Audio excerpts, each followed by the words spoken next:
Seorang hamba yang soleh, rajin beribadah dan gemar bertaubat. Yang kita paparkan riwayatnya sekarang ini ialah Abdullah bin Amr bin As.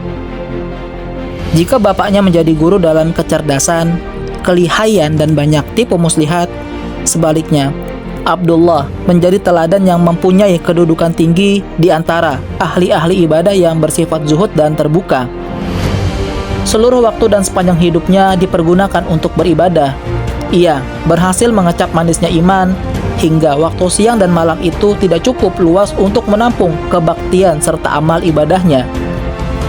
Ia lebih dulu masuk Islam daripada bapaknya, dan semenjak ia dibaiat dengan menaruh telapak tangan kanannya di telapak kanan Rasulullah, sementara hatinya yang tak ubahnya seperti cahaya subuh yang cemerlang diterangi oleh nur ilahi dan cahaya ketaatannya. Sejak awal, Abdullah memusatkan perhatiannya terhadap Al-Quran yang diturunkan secara berangsur-angsur. Setiap turun ayat maka dihafalkan dan diusahakan untuk memahaminya, hingga setelah semuanya selesai dan sempurna, ia pun telah hafal seluruhnya.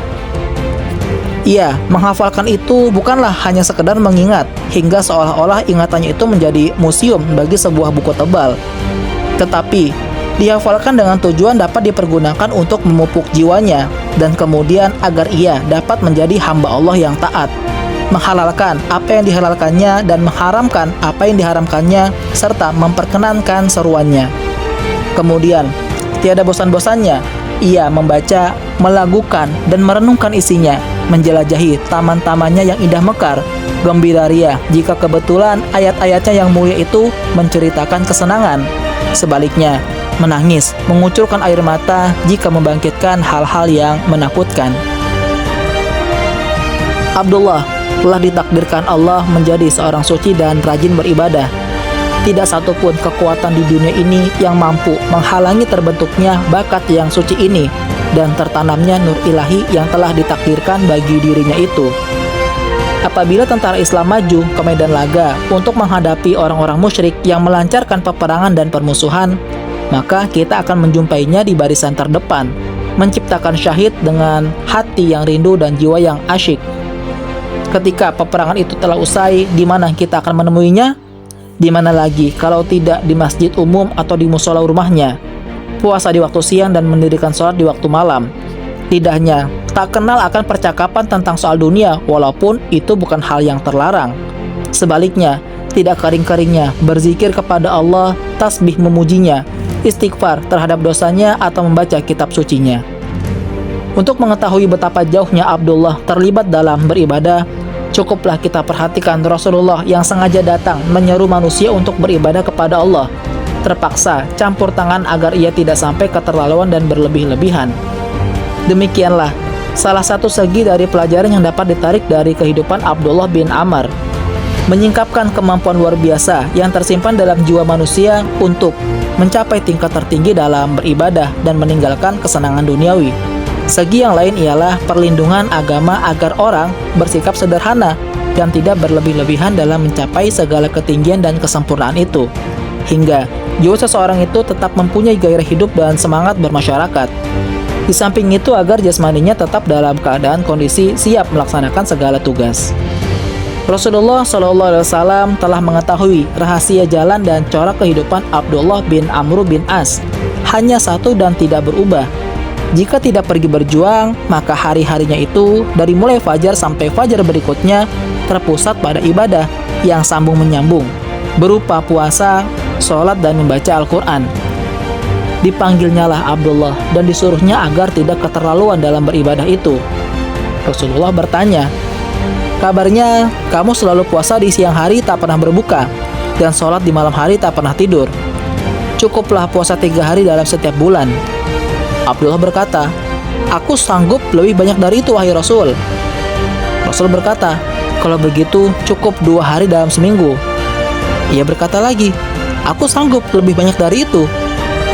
Maka Rasul berkata, "Jika demikian, baiklah, kamu melakukan puasa yang lebih utama, yaitu puasa Nabi Daud, puasa sehari lalu berbuka sehari."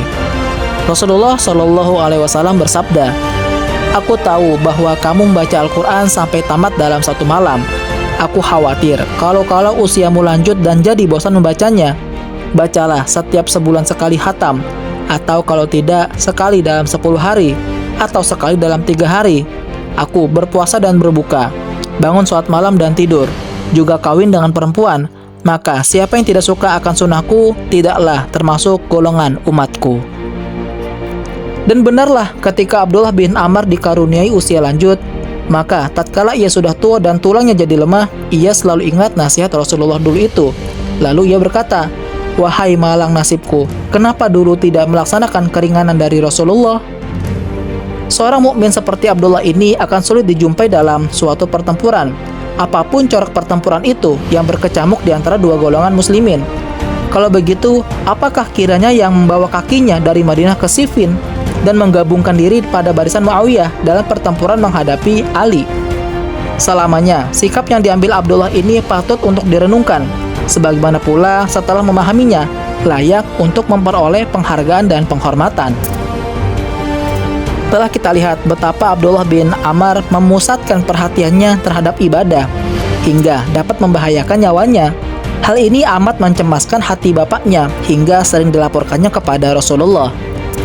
Pada saat terakhir, Rasulullah menasehatinya agar tidak berlebih-lebihan dalam beribadah itu sambil membatasi waktu-waktunya. Amr kebetulan hadir. Rasulullah mengambil tangan Abdullah dan meletakkan di tangan bapaknya, Amr, lalu katanya, "Lakukanlah apa yang kuperintahkan dan taatilah bapakmu." Selama ini disebabkan akhlak dan keagamaannya, Abdullah selalu taat kepada kedua orang tuanya. Tetapi perintah Rasulullah secara demikian dan suasana khusus seperti itu meninggalkan kesan yang dalam pada dirinya. Dan selama usianya yang panjang, sesaat pun Abdullah tidak lupa akan kalimat pendek ini, "Lakukanlah apa yang kuperintahkan dan taatilah bapakmu." Kemudian hari berganti hari, tahun berganti tahun. Muawiyah di Syria menolak baiat terhadap Ali. Sebaliknya, Ali tidak membiarkan pembangkangan yang tak dapat dibenarkan. Maka terjadilah peperangan di antara dua golongan kaum muslimin. Perang Jamal telah berlalu dan sekarang datang saatnya perang Siffin. Amr bin As telah menentukan sikapnya berpihak kepada Muawiyah, dan ia tahu benar bagaimana penghormatan kaum muslimin terhadap putranya Abdullah. Begitupun kepercayaan mereka terhadap agamanya. Maka rencananya hendak membawa serta putranya itu yang akan menguntungkan sekali pihak Muawiyah. Di samping itu, menurut Amr, kehadiran Abdullah di dekatnya akan membawa nasib mujur baginya dalam peperangan. Ia belum lupa kenyataan-kenyataan itu di saat penyerbuan ke Syria dan waktu pertempuran Yarmuk. Oleh sebab itu, ketika hendak berangkat ke Siffin, dipanggilnyalah putranya itu, lalu katanya, "Hai Abdullah, bersiap-siaplah untuk berangkat. Kamu akan berperang di pihak kami." Abdullah berkata, "Bagaimana? Padahal Rasulullah telah mengamanahkan kepadaku agar tidak menaruh senjata di atas leher orang Islam untuk selama-lamanya." Dengan kecerdikannya, Amr mencoba meyakinkan Abdullah bahwa maksud kepergian mereka ini hanyalah untuk menghancurkan pembunuh-pembunuh Utsman dan menuntut bela darah sucinya. Kemudian, secara tiba-tiba ia memasang perangkap mautnya. Ia berkata, "Masih ingatkah kamu, wahai Abdullah, akan amanah terakhir yang disampaikan Rasulullah kepadamu ketika ia mengambil tanganmu lalu meletakkannya di atas tanganku seraya berkata, 'Taatilah bapakmu.' Dan sekarang saya menghendaki sekali agar kamu turut bersama kami dan ikut berperang." Demikianlah Abdullah berangkat demi taatnya kepada bapaknya. Maksudnya tidak akan memanggul senjata dan tidak akan berperang dengan seorang muslim pun. Tetapi bagaimana caranya? Ya, yang penting baginya kini turut bersama bapaknya. Adapun di waktu perang nanti, maka terserah kepada Allah bagaimana takdirnya. Perang pun berkecamuk dengan hebat dan dahsyat. Ahli-ahli sejarah berbeda pendapat. Apakah Abdullah ikut serta di permulaan perang itu ataukah tidak? Kita katakan di permulaan, karena tidak lama setelah itu terjadilah suatu peristiwa yang menyebabkan Abdullah bin Amr mengambil sikap secara terang-terangan menentang peperangan dan menentang Muawiyah. Peristiwa itu dikarenakan Ammar bin Yasir berperang di pihak Imam Ali. Ammar ini seorang yang amat dihormati oleh para sahabat umumnya. Lebih-lebih lagi, Rasulullah sudah sejak dulu meramalkan kematiannya dan juga siapa-siapa pembunuhnya. Ceritanya ialah ketika Rasulullah bersama sahabat-sahabatnya sedang membangun masjid di Madinah. Yakni, tidak lama setelah kepindahan mereka ke sana, batu-batu yang digunakan sebagai bahannya ialah batu-batu besar dan berat, hingga setiap orang hanya dapat mengangkat sebuah saja. Tetapi Ammar, mungkin karena gairah dan semangatnya, dapat membawa 2 buah.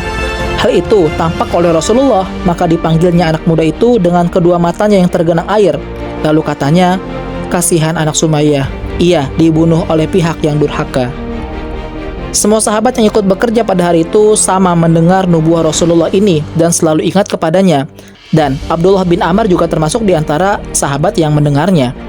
Di sana, bermulanya peperangan antara pihak Ali dan Muawiyah itu, Ammar naik ke tempat-tempat yang tinggi dan berseru dengan sekuat suaranya membangkitkan semangat. Hari ini, kita akan menjumpai para kekasih Nabi Muhammad beserta sahabat-sahabatnya. Sekelompok anak buah Muawiyah berembuk untuk menghabisinya. Mereka sama-sama mengarahkan anak panah kepadanya, lalu melepaskan secara serempak tepat mengenai sasaran, dan langsung mengantarkannya ke alam syuhada dan para pahlawan. Berita tewasnya Ammar ini menjalar bagai angin kencang, dan ketika mendengar itu, Abdullah bangkit serentak. Hatinya meledak dan berontak, serunya, "Apa? Ammar tewas terbunuh? Dan kalian si pembunuh-pembunuhnya? Kalau begitu, kalianlah pihak yang aniaya. Kalian berperang di jalan sesat dan salah." Abdullah berkeliling pada barisan Muawiyah sebagai juru nasihat, melemahkan semangat mereka dan menyatakan secara belak-belakan bahwa mereka adalah pihak yang aniaya. Karena merekalah yang telah membunuh Ammar 27 tahun yang lalu di hadapan sekelompok sahabat-sahabatnya. Rasulullah telah menyampaikan nubuahnya bahwa ia akan dibunuh oleh pihak yang aniaya. Ucapan Abdullah itu disampaikan orang kepada Muawiyah yang segera memanggil Ammar dan putranya itu. Katanya kepada Ammar, "Kenapa Anda tidak membungkam anak gila itu?" Abdullah menjawab, "Saya tidak gila. Saya hanya dengar Rasulullah mengatakan kepada Ammar, kamu akan dibunuh oleh pihak aniaya." "Kalau begitu, kenapa kamu ikut bersama kami?" tanya Muawiyah. Abdullah menjawab, "Ya, karena Rasulullah memerintahkanku agar taat kepada bapakku, dan aku telah mentaatinya supaya aku ikut pergi, tetapi aku tidak ikut berperang dengan kamu." Tiba-tiba ketika mereka tengah berbicara itu, masuklah pengawal yang meminta izin bagi pembunuh Ammar untuk menghadap. "Suruhlah masuk," seru Abdullah, "dan sampaikanlah berita gembira kepadanya bahwa ia akan menjadi umpan neraka." Bagaimanapun tenang dan sabarnya Muawiyah, tetapi ia tidak dapat mengendalikan amarahnya lagi. Lalu bentaknya kepada Ammar, "Tidak kamu dengarkah katanya itu?" Tetapi dengan ketenangan dan kepasrahan orang yang bertakwa, Abdullah kembali menegaskan kepada Muawiyah bahwa apa yang dikatakannya itu barang hak, dan pihak yang membunuh Ammar tidak lain adalah orang-orang yang zalim dan pendurhaka. Kemudian sambil mengalihkan mukanya kepada bapaknya, ia berkata, "Kalau tidaklah Rasulullah menyuruh Ananda agar mentaati ayahanda, tidaklah anak Anda menyertai perjalanan ayahanda ini." Muawiyah dan Ammar pergi keluar memeriksa pasukan.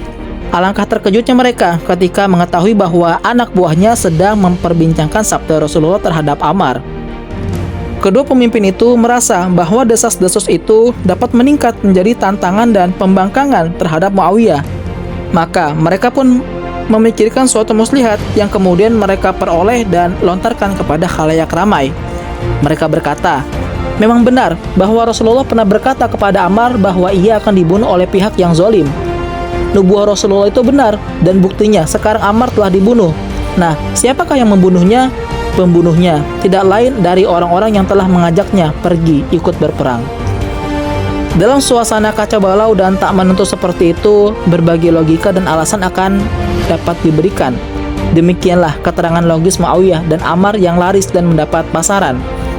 Kedua pasukan pun mulai bertempur lagi, sementara Abdullah bin Ammar kembali ke masjid dan beribadah.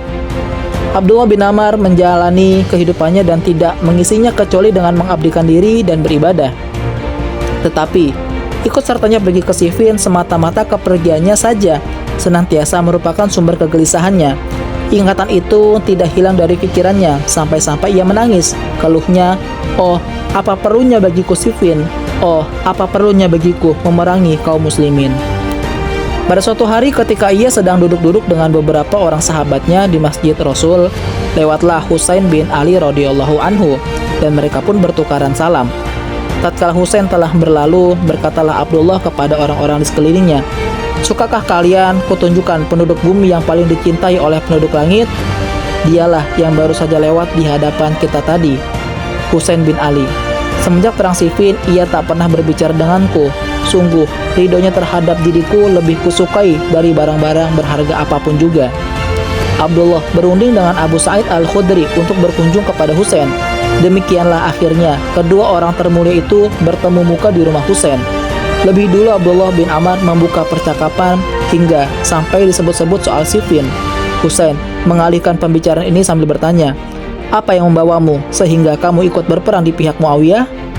Abdullah berkata, "Pada suatu hari aku diadukan bapakku Ammar bin As menghadap Rasulullah. Katanya, Abdullah ini saum setiap hari dan beribadah setiap hari. Kata Rasulullah kepadaku, 'Hai Abdullah, sholat dan tidurlah serta puasa dan berbukalah dan taatilah bapakmu.' Maka sewaktu perang Siffin itu bapakku mendesakku dengan keras agar aku ikut pergi bersamanya. Aku pun pergi, tetapi demi Allah tak pernah aku menghunuskan pedang, melempar tombak, atau melepaskan anak panah." Ia pun menjelaskan apa yang terjadi dengan Muawiyah tentang Ammar. Tatkala usianya meningkat ke 72 tahun, ia sedang berada di musolanya. Ia mendekatkan diri memohon dan munajat ke hadapan Allahu Rabbul Alamin, bertasbih dan bertahmid. Tiba-tiba ada suara memanggil untuk melakukan perjalanan jauh, yaitu perjalanan abadi yang takkan kembali. Disambutnya panggilan itu dengan hati yang telah lama rindu, dan terbang melayanglah ruhnya menyusul teman-temannya yang telah mendahulunya mendapatkan kebahagiaan. Sementara suara hiburan menghibaunya dari Rafiqul A'la. Wallahu a'lam bishawab.